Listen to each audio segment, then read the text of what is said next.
भी पारिवारिक जनों ने भी बात को धन्य जानते हुए आज के इस दिन में संगत को रखा, जिसके अंतर्गत हम सब लोग मिलकर प्रभु को महिमा दे पाते हैं। और इस समय हम परमेश्वर के कलाम पर मनन करते हैं और हमने भी वचन पढ़ा था लूका रचित सुसमाचार उसका 11वां अध्याय और उसकी 5वीं आयत से 13वीं आयत है। यहाँ प्रभु यीशु मसीह अपने चेलों को कुछ शिक्षाओं से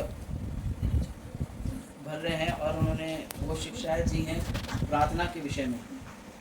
प्रभु का वचन बताता है कि तब उसने उनसे कहा, तुम में से कौन है कि उसका एक मित्र हो और आधी रात को उसके पास जाकर उससे कहे, हे मित्र, मुझे 3 रोटियां दे, क्योंकि एक यात्री मित्र मेरे पास आया है, उसके आगे रखने के लिए मेरे पास कुछ नहीं है। और भीतर से उत्तर दे, मुझे दुख न दे, अब द्वार बंद है और मेरे बालक मेरे पास बिछौने पर हैं, इसलिए मैं उठकर तुझे नहीं दे सकता। मैं तुमसे कहता हूँ, यदि उसका मित्र होने पर भी उसे उठकर ना देता हूँ, उसके लज्जा छोड़कर मांगने के कारण उसे जितनी आवश्यकता हो उतनी उठकर देगा। प्रभु का हम धन्यवाद करते हैं। परमेश्वर का पवित्र वचन हमें बताना चाहता है कि हमारा परमेश्वर हमसे कितना अत्यधिक प्रेम करता है और उस प्रेम की खातिर उसने अपने प्रिय पुत्र प्रभु यीशु मसीह को हमारे लिए दे दिया। इसलिए दे दिया ताकि हम उस पर विश्वास करें और नाश होने से बच जाएं। जब हम इस वर्ड्स को याद करते हैं तो हम कई बार प्रभु के लोग इस बात को बार बार स्मरण कराते हैं कि उसके आगे प्रभु का वचन लिखा है, नाश होने से बच जाएं।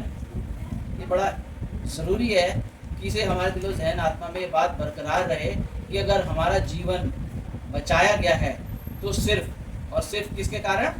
प्रभु यीशु मसीह के कारण, है ना। और ये विश्वास भी हमारा स्वयं का नहीं है कि हमने कुछ इसको अपने आप पा लिया।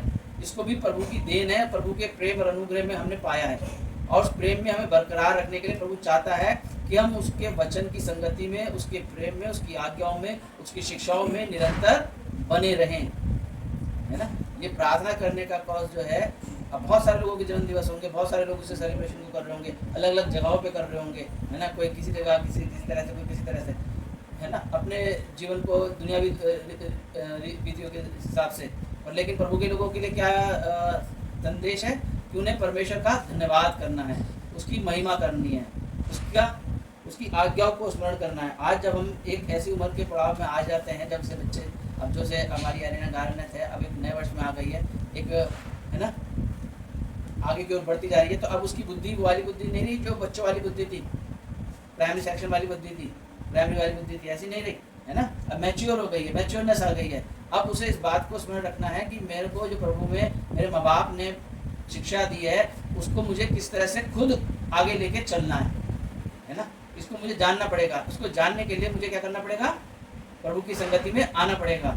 और मेरे जीवन से संबंधित जो बातें प्रभु ने मेरे लिए नियुक्त की हैं, अब उसको करने के लिए मुझे अपने जीवन से प्रयास करना पड़ेगा। ये प्रार्थना करना कोई फॉर्मेलिटी नहीं है कि कोई आ गए नहीं आए, बैठे नहीं बैठे, कोई, ये बड़ा अहमियत रखता है, बड़ा अहमियत रखता है। प्रभु का वचन कहता है, जहाँ 2 या 3 मेरे नाम से इकट्ठा होते हैं, मैं उनके बीच मौजूद होता हूँ। तो प्रभु ने हमें 2 या 3 से ज्यादा लोगों को वो बिठाया, और बिठाया तो इसलिए प्रभु यहाँ पे है, और सब यहाँ पे वेल विशर्स हैं, एक मन होकर प्रभु से लौ लगा रहे हैं। तो हमारा सबसे पहला दायित्व क्या है कि हम उस प्रार्थना को वो दर्जा दें जो परमेश्वर चाहता है। प्रार्थना करने के भी कुछ रूल्स हैं, कंडीशंस हैं, उसको बड़ी अहमियत देनी चाहिए, है ना। अभी हमें बहुत सारी बातों का पता नहीं है, जब तक पता नहीं है तब तक हम बचे हुए हैं, ठीक है। पर लेकिन इसका मतलब ये नहीं कि वो सही हो गया, वो सही नहीं हुआ, पर अब हमें जानना है, हमें जानना है कि प्रभु में प्रार्थना करने का क्या तरीका है और किस तरह से हम परमेश्वर की हुजूरी में, परमेश्वर के प्रेम में जुड़ सकते हैं, कैसे हम परमेश्वर से मांग सकते हैं, कैसे हम परमेश्वर से पा सकते हैं। ये मांगना ऐसा नहीं है मम्मी से जबरदस्ती कर दिया और कह दिया, है ना। और प्रभु का वचन हमें इस बात को बता रहा है इसी दृष्टांत के द्वारा, इसी उदाहरण के द्वारा, कि तुम बुरे होकर अपने बच्चों को क्या देना जानते हो? अच्छी वस्तुएं देना जानते हो। क्यों? क्योंकि उनसे तुम्हारा जुड़ाव है, तुम्हारे, है ना, देह का वो एक प्रकार से टुकड़ा है, एक अंग है, उससे तुम्हारा जुड़ाव आंतरिक तौर से है। उसे कोई कष्ट होता है, तुम्हें भी कष्ट महसूस होता है, उसे दर्द होता है, तुम्हें भी दर्द होता है, उसकी कोई रिक्वायरमेंट है, तुम्हें भी रिक्वायरमेंट उसकी महसूस होती है, और कुछ भी करके तुम उसको पूरा करने के लिए प्रयास करते हो। और वैसे ही जब तुम प्रभु के संगति के मद्देनजर आते हो तो परमेश्वर भी इस बात को चाहता है कि तुम प्रभु से भी ऐसी मांगो और उससे ऐसे जुड़े रहो जैसे प्रभु चाहता है, उससे ऐसे ही प्रेम करो। ये नहीं कि उसके लिए फॉर्मेलिटीज करो, उसको बड़ा तजुबर दो, उसको बड़ा मान दो। परमेश्वर चाहता यही है। परमेश्वर ने आज दुनिया जहां के जितने लोगों को निकाला है ना, सिर्फ इसलिए निकाला कि उनको लग्जरियस लाइफ स्टाइल देने के लिए। कभी नहीं, प्रार्थना का कोई ऐसा कॉज नहीं है। परमेश्वर ने अगर निकालता है तो इसलिए निकालता है कि वो प्रभु को जाने, उसकी महिमा करें, उसका धन्यवाद करें, उसके वचनों में होकर आगे जीवन जिए, उसकी पहचान को प्रकट करें। ये जीवन जो हमारे लिए प्रभु ने दिया है, ये इसलिए दिया है, ये हमारी नजर में बेशक हम फॉर्मल हो गए, इसको सुनते सुनते, बात करते करते, ट्रेडिशन से हमारे साथ गुजर रही है, पर लेकिन वास्तविकता इससे बहुत दूर है। उसने हमारे लिए बड़ा बहुमूल्य अपना लहू बहाया है, अपने आप को बलिदान किया है। उसकी एक एक बूंद की ना बड़ी कीमत है, और कीमत चाहे हमारी नजर में हो ना हो, पर उस सर्वशक्तिमान खुदा की नजर में है। तो जब हम उसका नाम लेते हैं, बड़े संजीदगी के साथ लें। जब उसकी संगति में आए, बड़े डर के साथ आए, बड़े प्रेम और सच्चाई के साथ आए, हृदय को खाली करके आए, और उससे आगे कोई और बात विचारधारा को अपने दिल ज़हन में ना लाए। प्रभु है ना। और प्रभु कहता है कि तुम जब बुरे होकर अच्छी वस्तु देना जानते हो, तो परमेश्वर तुम्हें वो बातें दे सकता है जिसकी तुम कल्पना भी नहीं कर सकते, क्योंकि तुम तो यहाँ पे दुनियावी बातें जानते हो, दुनियावी बातों की इच्छा रखते हो, और वही पाने के लिए प्रयासरत रहते हो, है ना। एक अच्छी ड्रेस, एक अच्छा कोई गैजेट, कोई अदर रिक्वायरमेंट जो भी आजकल ट्रेडिशन में होगा, उसके रिगार्डिंग लोगों को रिक्वायरमेंट होती है, उसके आधार पर वो अपनी मांगे रखते हैं। नहीं, परमेश्वर तुम्हें वो दे सकता है जिसकी तुम कल्पना भी नहीं कर सकते। पहला कुरिन्थियों उसका 2 अध्याय, उसकी 9वीं आयत पढ़ेंगे। 1 Corinthians 2nd chapter 9th verse। परंतु जैसा लिखा है, जो बातें आँख ने नहीं देखी और कान ने नहीं सुनी। बस एक में स्टॉप करेंगे। अब आप ऐसे बताओ, ऐसी कौन सी बात है जो आपने आंखों से ना देखी और कान से ना सुनी हो? शायद हमारे दिमाग में भी नहीं आने की, क्योंकि आज तो मोबाइल के थ्रू हम तो पूरी दुनिया को देख लेते हैं, सब कुछ जान लेते हैं, सब कुछ देख लेते हैं, सब कुछ पाने की इच्छा है ना। और परमेश्वर का वचन क्या कह रहा है? जो बातें आंख ने नहीं देखी, जो बातें कान ने नहीं सुनी। आज दुनिया की सारी बातें सुनते हैं हम, रात दिन नेट पे, है ना, इंटरनेट पे, और क्या कहते हैं, टीवी के माध्यम से लोगों के माध्यम से कहीं ना कहीं हर बात सुनते हैं, हर तरह के लोग हमें सामने आते हैं, हर बातों से हमारे कान भरे पड़े हैं। और प्रभु कई बार अपने लोगों को वचन की संगति कहता है, जिसके कान हो, प्रभु हमारे तो कान हैंगे, ऑलरेडी हैंगे, दिख रहे हैं, लेकिन प्रभु क्या कह रहा है? जिसके कान हो वो सुन ले। ये प्रभु है, परमेश्वर का वचन है, बहुत सामर्थ्य वचन है। इस वचन को परमेश्वर ने अपने नाम से अधिक महत्व दिया है, इसे लाइटली नहीं लेना। ये हमारे लिए सर्वोपरि है, सर्वश्रेष्ठ है, यही हमारा जीवन है। प्रभु का वचन हमसे कहता है कि जो बातें आँख ने नहीं देखी, जो बातें कान ने नहीं सुनी, जो बातें मनुष्य के चित्त में भी नहीं चढ़ी, यानी कि हमारे दिमाग में भी नहीं आ सकती, कल्पनाओं में भी नहीं है, कल्पनाओं में भी नहीं है। वो बातें किसके लिए हैं? आगे पढ़े। वे ही हैं जो परमेश्वर ने अपने प्रेम रखने वालों के लिए तैयार किया। आमीन। किसके लिए रखी है? प्रेम करने वाले। अब प्रेम किससे करते हैं? प्रेम तो हम किसी मोबाइल से करते हैं। कोई लेटेस्ट आईफोन मिल जाए तो बेस्ट, है ना, लग्जरियस गाड़ी मिल जाए तो बहुत अच्छा सब मिल जाए, इसी से प्रेम है। प्रेम तो, प्रेम का भाव तो हम समझ ही नहीं पाते, प्रेम है क्या एक्चुअली में, है ना।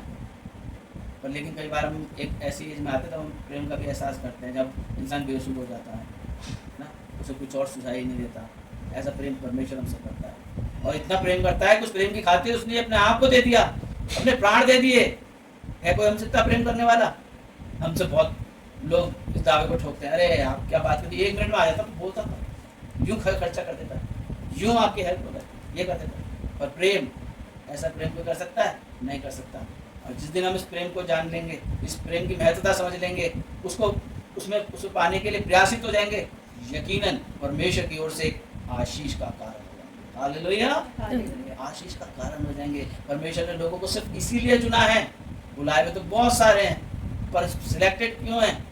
वो इसीलिए हैं कि वो औरों के लिए एक ब्लेसिंग बने, एक आशीष का कारण बने। क्या परमेश्वर की अधीनता में संपूर्ण सृष्टि नहीं जानी जाती?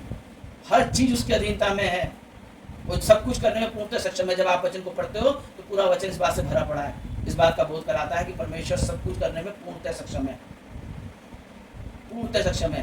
पर लेकिन प्रभु चाहता है कि हम उससे जुड़ें, उससे मांगे, उससे प्रार्थना करें। मैं तुमसे कहता हूँ कि मांगो तो तुम्हें दिया जाएगा, ढूंढो तो तुम पाओगे, खटखटाओ तो तुम्हारे लिए खोला जाएगा। क्योंकि जो कोई मांगता है उसे मिलता है, और जो ढूंढता है वह पाता है, जो खटखटाता है उसके लिए खोला जाएगा। तुम में से ऐसा कौन पिता होगा कि जब उसका पुत्र रोटी मांगे तो उसे पत्थर दे, या मछली मांगे तो मछली के बदले उसे सांप दे, या अंडा मांगे तो उसे बिच्छू दे। अतः जब तुम बुरे होकर अपने बच्चों को अच्छी वस्तु देना जानते हो तो स्वर्ग के पिता अपने मांगने वालों को पवित्र आत्मा क्यों ना देगा। आज होली स्पिरिट का समय है ना। सब इस बात को अनुभव कर रहे हैं और जगह जगह परमेश्वर की बेदारी इस बात को प्रकट कर रही है कि परमेश्वर का आत्मा आज भी उसी तरह से कार्य कर रहा है जैसे अनादिकाल से करता चला आया है। बस पुकारने की आवश्यकता है। हम कैसे पुकार रहे हैं? हम सोच रहे हैं कि हम ऐसे पालेंगे? नहीं, उसके लिए हमें परमेश्वर के निकटता में आना पड़ेगा। एक वाक्य प्रभु ने और बताया था, लूका रचित सुसमाचार उसका 18वां अध्याय और उसकी 9वीं आयत से लेके 14वीं आयत तक है। मैं आपके सामने पढ़ देता हूँ। उसने उनसे जो अपने ऊपर भरोसा रखते थे कि हम धर्मी हैं और दूसरों को तुच्छ जानते थे, दृष्टांत कहा। 2 मनुष्य मंदिर में प्रार्थना करने के लिए गए, एक फारसी था और दूसरा चुंगी लेने वाला। फारसी खड़ा होकर अपने मन में प्रार्थना करने लगा, हे परमेश्वर, मैं तेरा धन्यवाद करता हूँ कि मैं दूसरे मनुष्यों के समान अंधेर करने वाला, अन्यायी और व्यभिचारी नहीं और न चुंगी लेने वाले के समान हूँ। मैं सप्ताह में 2 बार उपवास रखता हूँ, मैं अपनी सब कमाई का 10वां अंश भी देता हूँ। परंतु चुंगी लेने वाले ने दूर खड़े होकर स्वर्ग की ओर आंखें उठाना भी ना चाहा, परंतु अपनी छाती पीट पीट कर कहा, हे परमेश्वर, मुझ पापी पर दया कर। मैं तुमसे कहता हूँ कि वह दूसरा नहीं परंतु यही मनुष्य धर्मी ठहराया जाकर अपने घर गया, क्योंकि जो कोई अपने आप को बड़ा बनाएगा वह छोटा किया जाएगा, और जो अपने आप को छोटा बनाएगा वह बड़ा किया जाएगा। इस वाक्य से प्रभु हमें कुछ बताना चाहता है। प्रभु बताना चाहता है कि अपने आप को मन दीन करो, है ना। परमेश्वर के निकटता में सच्चा पश्चाताप करो, सच्चा समर्पण करो। यकीनन प्रभु आपको ग्रहण करेगा, आपकी प्रार्थना का उत्तर देगा। आपसे वो दूर नहीं है, वो हर एक के हृदय में दस्तक देता है, हर एक से बोलना और बातचीत करता है, हर एक को उसने अपने स्वरूप में सृजा है, हर एक जन उसका बेटा और बेटी है, हर एक को चाहता है कि उसकी नजदीकी में आए। बस सच्चा समर्पण वो जरूरी चाहता है ना।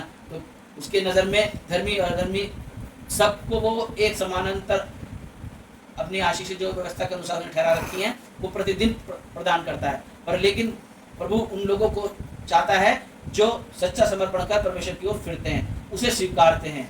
तो जब हम प्रभु को स्वीकारेंगे, अपने गुनाहों से तौबा करेंगे, अपनी गलतियों से प्रभु से क्षमा मांगेंगे और परमेश्वर की नज़दीकी में आएंगे, परमेश्वर हमारी हर एक प्रार्थना का उत्तर देगा, वो पवित्र आत्मा देगा और तुम उसकी महिमा करोगे।